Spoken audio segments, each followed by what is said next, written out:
ક્યારેય એવું વિચાર્યું છે કે કોઈ એક જ વ્યક્તિનું કામ એટલું મોટું હોય કે ઇતિહાસનો આખો સમયગાળો જ એના નામે ઓળખાય? આજે આપણે એવા જ એક શિલ્પીની વાત કરવાના છીએ જેમણે આધુનિક ગુજરાતી સાહિત્ય અને સમાજનો પાયો નાખ્યો. એમનું નામ હતું કવિશ્વર દલપતરામ. જરા વાત પર ધ્યાન આપજો. કોઈ શહેરના નામે નહીં, કોઈ રાજાના નામે નહીં, કે કોઈ મોટી ઘટનાના નામે પણ નહીં, પણ એક કવિના નામે આખો યુગ ઓળખાયો, દલપત યુગ. આ એક જ વાત એમની અસર કેટલી ઊંડી હશે એ સમજવા માટે કાફી છે. તો સવાલ એ થાય કે આખરે કોણ હતા એ કવિ? એવું તો શું હતું એમનામાં કે એ એક આખી પેઢીની ઓળખ બની ગયા? કેવી રીતે કોઈ વ્યક્તિ માત્ર શબ્દોના જોરે સમાજની આખી દિશા બદલી શકે? ચાલો આજે એમની આ સફરને નજીકથી જાણીએ. તો ચાલો શરૂઆત કરીએ એમના પરિચયથી અને એ નામથી જે એમની ઓળખ બની ગયું. એમને માત્ર દલપતરામ નહીં પણ કવિશ્વર તરીકે ઓળખવામાં આવ્યા. કવિશ્વર એટલે કવિઓના ઈશ્વર, કવિઓમાં સૌથી શ્રેષ્ઠ. આ કોઈ નાનું સૂનું બિરુદ નહોતું, આ તો એમના સમયના લોકોએ આપેલું સૌથી મોટું સન્માન હતું. એવું તો શું જાદુ હતું એમના શબ્દોમાં? કોઈ પણ મોટી ઇમારતનો પાયો મજબૂત હોવો જોઈએ, ખરું ને? બસ આ કવિશ્વરના ઘડતરની શરૂઆત પણ એમના બાળપણથી જ થઈ ગઈ હતી. બઢવાણમાં એમનો જન્મ થયો અને કહેવાય છે ને કે પૂતના લક્ષણ પારણામાં. બસ એવું જ. નાનપણથી જ શબ્દો સાથે રમતા, ફટાફટ હડુલા એટલે કે જોડકણા બનાવી દેતા. પણ એમની પ્રતિભાને સાચો ઓપ મળ્યો અમદાવાદમાં, એમના ગુરુ સ્વામી દેવાનંદ પાસે. અહીંયા એમણે કવિતાનું ગ્રામર એટલે કે છંદશાસ્ત્ર એટલી ઊંડાઈથી શીખ્યું કે જાણે શબ્દો એમના ગુલામ બની ગયા. પણ જુઓ, એમણે પોતાની આ કળાને માત્ર કવિતા લખવા પૂરતી સીમિત ના રાખી. એમણે તો એને એક મિશન બનાવ્યું. મિશન હતું ગુજરાતના નવનિર્માણનું. એમના જીવનના અમુક વર્ષો તો ગુજરાતના ઇતિહાસ માટે સીમાચિહ્નરૂપ બની ગયા. આ તારીખો માત્ર આંકડા નથી. ખાસ કરીને આ 2 સાલ જુઓ, 1849 અને 1850. આ 2 વર્ષમાં એમણે એવી સંસ્થાઓ ઊભી કરી જેણે આવનારી કેટલીય પેઢીઓ માટે જ્ઞાનના દરવાજા ખોલી નાખ્યા.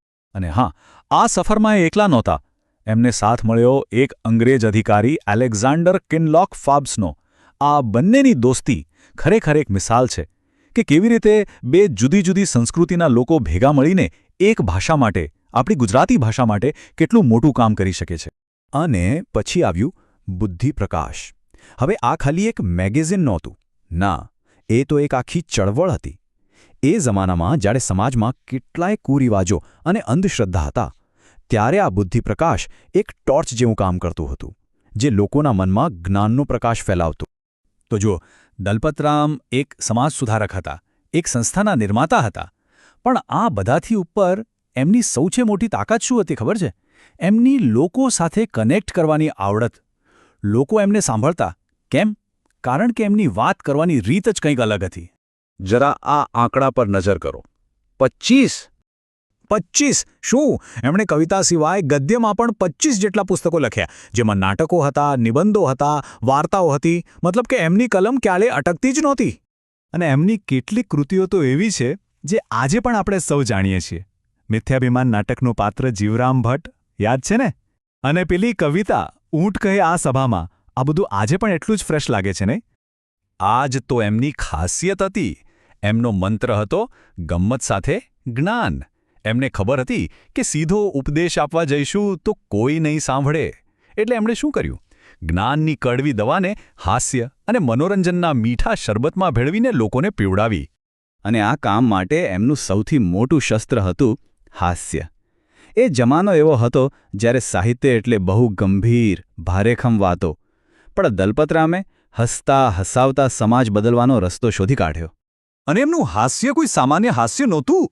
ઉપરથી જુઓ તો જીવરામ ભટ્ટનું પાત્ર તમને હસાવીને લોટપોટ કરી દે. પણ જરા ઊંડા ઉતરો તો ખબર પડે કે એ તો સમાજના ઢોંગ પર એક જોરદાર કટાક્ષ છે. એવી જ રીતે અંધેરી નગરીને ગંડુ રાજાની વાત સાંભળીને હસવું આવે, પણ એ ખરેખર તો ખરાબ શાસન વ્યવસ્થા પર એ કોમેન્ટ હતી. મતલબ કે હાસ્યના માસ્ક પાછળ ગંભીર સંદેશો છુપાવવાની કળામાં એ માસ્ટર હતા. તો આ બધું ભેગું થઈને જે વારસો તૈયાર થયો એ આજે પણ એટલો જ મજબૂત અને જીવંત છે.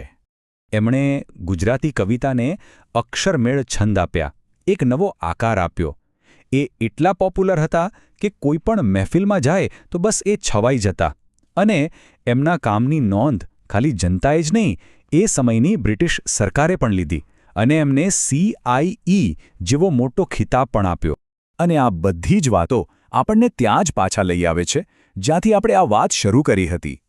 એક કવિ, એક સમાજ સુધારક, એક સંસ્થાપક, આ બધા રોલ એમણે એટલી ખૂબીથી નિભાવ્યા કે આખો સમયગાળો જ એમના નામે ઓળખાયો, દલપત યુગ. પણ ક્યારે વિચાર્યું છે કે કોઈ એક વ્યક્તિ આખા યુગને કેવી રીતે વ્યાખ્યાયિત કરી શકે? શું એના માટે માત્ર સારું લખવું પૂરતું છે? કે પછી સમાજની નસ પારખવી જરૂરી છે કે ભવિષ્ય જોઈ શકવાની દ્રષ્ટિ જોઈએ? કદાચ દલપતરામનું જીવન એ જ શીખવે છે કે જ્યારે આ બધું ભેગું થાય ને ત્યારે જ કોઈ વ્યક્તિ યુગ પુરુષ બને છે.